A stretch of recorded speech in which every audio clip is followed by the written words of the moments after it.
نحمده ونصلي على رسوله الكريم اما بعد فاعوذ بالله من الشيطان الرجيم بسم الله الرحمن الرحيم يا أيها النبي قل لأزواجك وبناتك ونساء المؤمنين يدنين عليهن من جلابيبهن صدق اللہ العظیم۔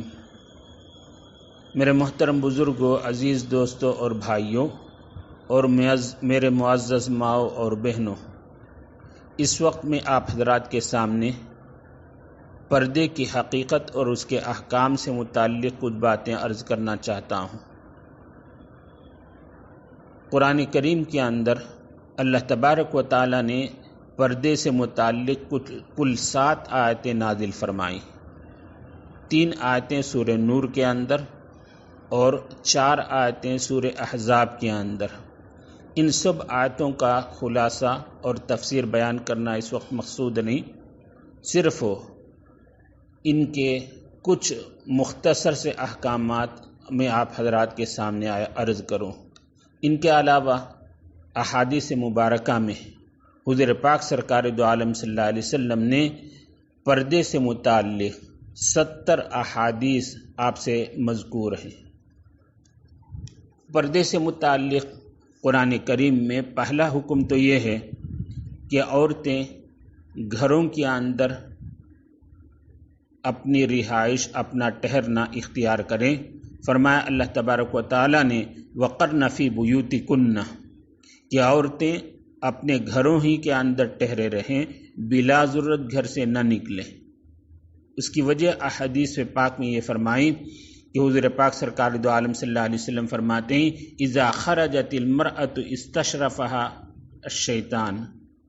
ترمذی کے اندر یہ حدیث ہے کہ جب عورتیں باہر نکلتی ہیں تو شیطان تاک میں لگا رہتا ہے کہ کسی طریقے سے اسے گناہ کرائے۔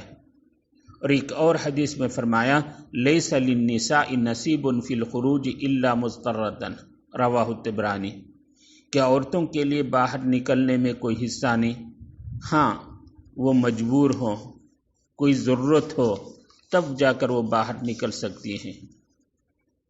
یہ عورتوں کا اپنے گھر کے اندر رہائش اختیار کرنا، اس کی وجہ یہ ہے کہ شریعت نے پورے فیملی سسٹم اور پورے خاندانی نظام کا ایک اصول بیان کیا ہے کہ مرد حضرات گھر کے باہر رہ کر تجارت، زراعت، لین دین اور دیگر معاملات اس کا کام دیکھیں، اور عورتیں اپنے گھر کا انتظام کریں، گھر کا نظم و نسق ہو درست کریں، بچوں کی پرورش اور تربیت کا انتظام کریں۔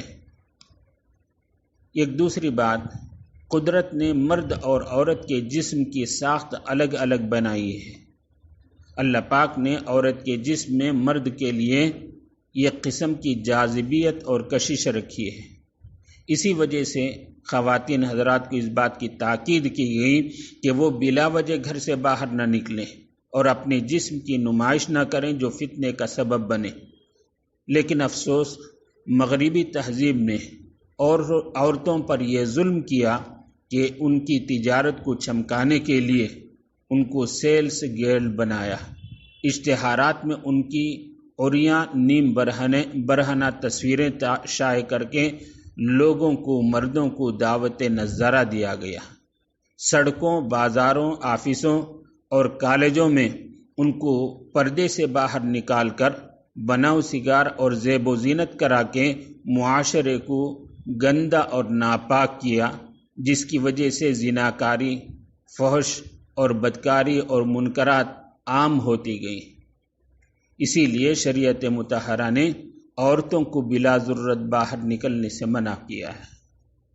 دوسری بات، اگر ضرورت کی وجہ سے عورت باہر نکلے تو قرآن کریم نے اس کے لیے کچھ ہدایات دی، احادیث میں اس کے بارے میں کچھ اصول بتائے۔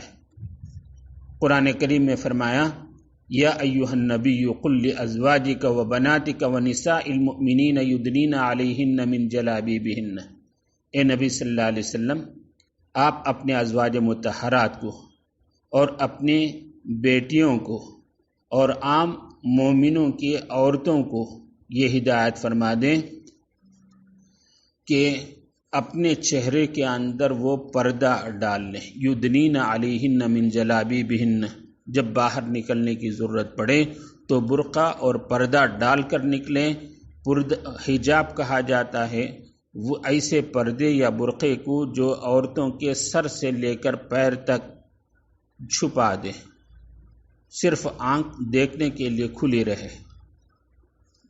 نیز حدیث پاک میں باہر نکلنے کے وقت میں عورت کو یہ ہدایت دی کہ بجتا ہوا زیور نہ پہنا کرے، پٹی جسے آوازیں آتی ہوں، بجتی ہوں، ایسے زیورات پہن کر باہر نہ نکلے۔ ایک دوسری ہدایت یہ کی کہ باہر نکلتے ہوئے عورتیں خوشبو لگا کر نہ نکلیں۔ ایک تیسری ہدایت حدیث میں یہ دی کہ عورت اگر ضرورت کی وجہ سے باہر نکلے تو ایک کنارے سے نکلے، مردوں کے درمیان سے نہ گزرے۔ نیز قرآن کریم میں ایک ہدایت دی، سورہ نور کے اندر فرمایا وَلْيَضْرِبْنَ بِخُمُرِهِنَّ عَلَى جُيُوبِهِنَّ وَلَا يُبْدِينَ زِينَتَهُنَّ، یعنی عورتیں باہر نکلنے کے وقت میں خصوصاً سر اور سینے کو ڈھانکنے کا اہتمام کریں، اپنے دوپٹے اور اوڑھنے کو اپنے گریبان اور سینے میں ڈال لیا کریں، اور اپنی زینت اور اپنے سنگھار کو دوسروں کے سامنے ظاہر نہ کریں۔ یہ قرآن پاک اور احادیث کے اندر عورتوں کے پردے سے متعلق کچھ احکامات ہیں۔ یہ احکامات اس لیے تاکہ عورتوں کے اندر عفت اور پاک دامنی ہو اور عورتیں کی عصمت محفوظ رہ سکے، کہ جس کی وجہ سے معاشرہ پاک و صاف ستھرا رہے اور فتنہ و فساد سے محفوظ رہ سکے۔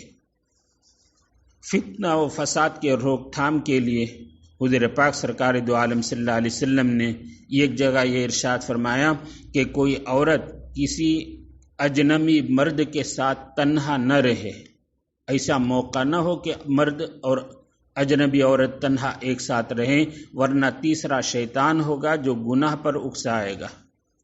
نیز ایک اور حدیث میں، ایک طویل حدیث کے اندر فرمایا کہ اگر کوئی مرد شہوت کی نظر عورت پر رکھتا ہے، عورت پر ڈالتا ہے، تو یہ آنکھوں کا زنا ہے۔ شہوت کے ساتھ اسے بات کرتا ہے تو زبان کا گناہ ہے، شہوت کے ساتھ اسے ہاتھ پکڑتا ہے تو یہ ہاتھ کا گناہ ہے، وغیرہ ایک طویل حدیث کے اندر یہ فرمایا۔ نیز حضور پاک سرکار دو عالم صلی اللہ علیہ وسلم نے اپنی امت کے لیے عورتوں سے زیادہ خطرناک کوئی اور فتنہ نہیں، یہ خطرناک فتنے کا سبب قرار دیا۔ فرمایا آپ نے ما اتخوف فتنة اضر علی امتی من النساء۔ بہرحال یہ قرآن پاک اور احادیث کے علاوہ عقل سلیم رکھنے والا کوئی آدمی غور کرے تو یہ سمجھ میں آئے گا کہ پردہ اس کا منشا حیا اور شرم ہے، اور یہ خصلت عورتوں کے اندر زیادہ ہے۔ کوئی بھی غیرت مند آدمی، چاہے شوہر ہو یا باپ ہو، یہ نہیں پسند کرے گا کہ وہ بغیر پردے کے اپنی بیوی یا اپنی بیٹی کسی اجنبی مرد کے سامنے جائے، گفتگو کرے، ہنسی مذاق کی محفلیں وہاں سجائے۔ کوئی بھی غیرت مند آدمی اسے نہیں برداشت کرے گا۔ میرے عزیز دوستو، گزشتہ 1 صدی پہلے تک بھی مسلمان تو کیا غیر آدمی بھی اس بات کو پسند نہیں کرتا تھا کہ عورتیں اور مردیں ایک ساتھ بے محابہ گفتگو کریں، ایک ساتھ مجلس میں جمع رہیں، اس کو عیب سمجھا جاتا تھا۔ مگر بدقسمتی سے انگریزوں نے جب ہمارے ملک میں اقتدار سنبھالا تو اس نے لوگوں کو یہ باور کرانے کی کوشش کی کہ مہذب ہونے، تعلیم یافتہ ہونے اور ماڈرن ہونے کی ایک علامت یہ ہے کہ عورت بے پردہ ہو۔ اس وقت سے ہمارے معاشرے میں بے پردگی کا وبا شروع ہوا ہے۔ ہمارے اکابر نے انگریزوں کی شروع سے جو مخالفت کی، جگہ جگہ ان سے جو جنگیں لڑی، یہ کوئی انگریزوں سے ذاتی دشمنی کی وجہ سے نہیں، بلکہ انگریزوں نے ہندوستان میں آ کر اسلامی تہذیب و تمدن کو اور اسلامی شعار اور اسلامی تعلیمات کو ختم کرنے کی کوشش کی۔ جب جا کر شاہ عبدالعزیز محدث دہلوی رحمۃ اللہ علیہ نے انگریزوں کے خلاف جہاد کا فیصلہ جہاد کا فتویٰ صادر کیا۔ اس کے بعد یہ ایک طویل مجاہدات اور اکابر کی قربانیوں کا نتیجہ ہے کہ ہندوستان آزاد ہوا، اور آزاد ہونے کے بعد یہ جمہوری ملک بنا ہے۔ اس جمہوری ملک میں ہر ایک کو اپنے مذہب میں اور مذہبی تعلیمات کے مطابق عمل کرنے کی قانونی آزادی حاصل ہے، قانونی اجازت حاصل ہے۔ ہمارے اکابر نے ہندوستان کو انگریزوں کی غلامی سے آزاد اس لیے نہیں کرایا کہ ہم اس ملک میں فرقہ پرست طاقتوں کے پھر سے غلام بن جائیں، اپنے رہن سہن میں، لین دین میں، پہننے اوڑھنے میں دوسروں کی غلامی اختیار کریں، بلکہ فرقہ پرست طاقتوں کا ہماری ماؤں اور بہنوں کا پردے اور حجاب سے پابندی عائد کرنا، میرے دوستو، ہماری جمہوری اور آئینی حق کو سلب کرنے کی ایک ناپاک کوشش ہے۔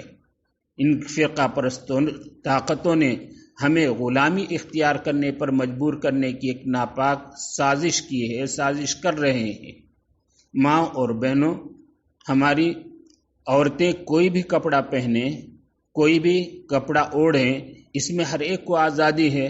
اپنے مذہب کے تعلیمات پر ہم جو ہمارا فطری حق ہے، فطری تقاضا ہے اور شرعی حق ہے، کسی بھی حالت میں کسی بھی طاقت سے ڈر کر مغلوب ہو کر اس حق کو ہم چھوڑ نہیں سکتے۔ اسلام بزدلی اور پس ہمت ہونے کو نہیں سکھاتا۔ الاسلام یعلو ولا یعلا، اسلام ہر ہمیشہ غالب رہے گا، اسلام ہر ہمیشہ سربلند ہی رہے گا۔ اللہ تبارک و تعالیٰ کی مدد اور نصرت مسلمانوں کو، اللہ کے ماننے والوں کے ساتھ ہمیشہ رہے گی۔ اللہ پاک ہمیں مرتے دم تک اسلامی احکامات پر عمل کرنے کی توفیق سے نوازیں۔ آمین۔ وآخر دعوانا الحمدللہ رب العالمین۔